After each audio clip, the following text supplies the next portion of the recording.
Ce midi au bulletin, la Chambre de commerce du Grand Joliette dévoile son tout premier balado. Un premier forum régional de l'immigration s'est tenu dans la Lanaudière. Ici Chloé Lemont, bienvenue à votre bulletin régional du 28 mars. Un premier forum régional de l'immigration de la Lanaudière a eu lieu jeudi dernier au Château Joliette. Ce forum, organisé par la Lanaudière économique, a réuni 150 personnes dans différents secteurs.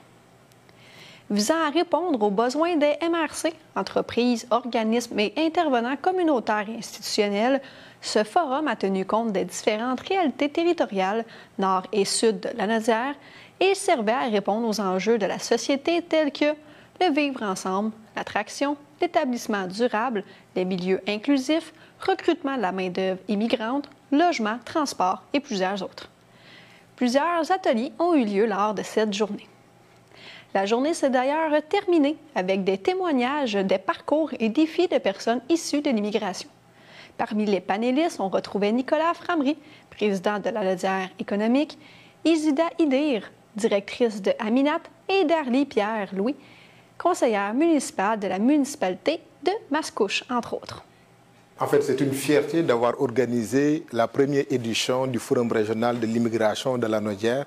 Et ce programme affiche complet parce qu'il y a 150 acteurs du milieu municipal, économique, communautaire, institutionnel qui ont voulu véritablement participer à cet événement qui permettait aussi d'échanger sur les meilleures pratiques. On avait en fait au niveau de la journée des conférenciers, des panélistes, des conférenciers qui venaient aussi d'autres régions pour échanger sur les pratiques, parler aussi d'une municipalité inclusive, parler également de la façon aussi dont on a intégré les personnes immigrantes. Il y a aussi en fait des personnes immigrantes qui vont témoigner aussi leur parcours et on a été accompagné dans ce processus par la firme Cubides dans le domaine en fait de la gestion événementielle. On est très heureux, très content également et puis on a les commentaires positifs aussi des participants. Et on montre la Lanaudière comme une terre accueillante.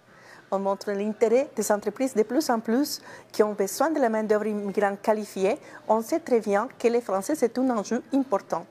Alors qu'on fait aussi attention à qu'une fois que les personnes arrivent, s'ils ne sont pas francophones, de leur donner les milieux et les opportunités pour qu'ils apprennent le français. Et on parle aussi de l'activité des journées Québec, des journées de recrutement qui s'en viennent dans les prochains mois et dans les prochaines années.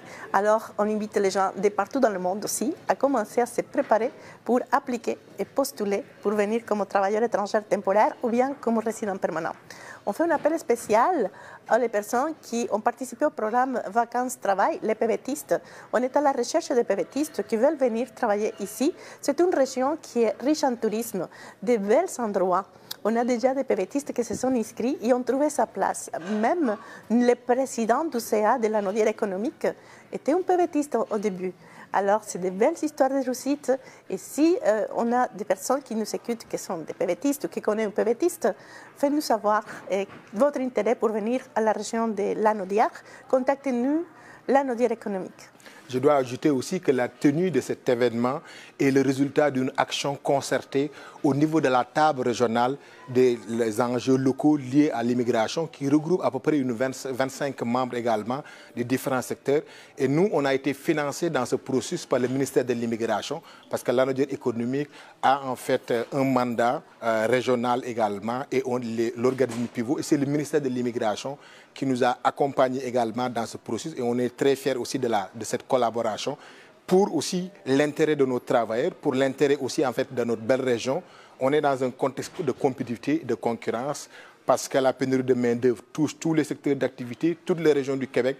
On veut que ça soit une région accueillante, on travaille sur les outils, on travaille sur les échanges, on sait que l'intégration est une responsabilité partagée entre plusieurs acteurs, on sait aussi que le dialogue interculturel est la responsabilité de chacun. C'est ensemble véritablement qu'on va continuer à construire notre belle région.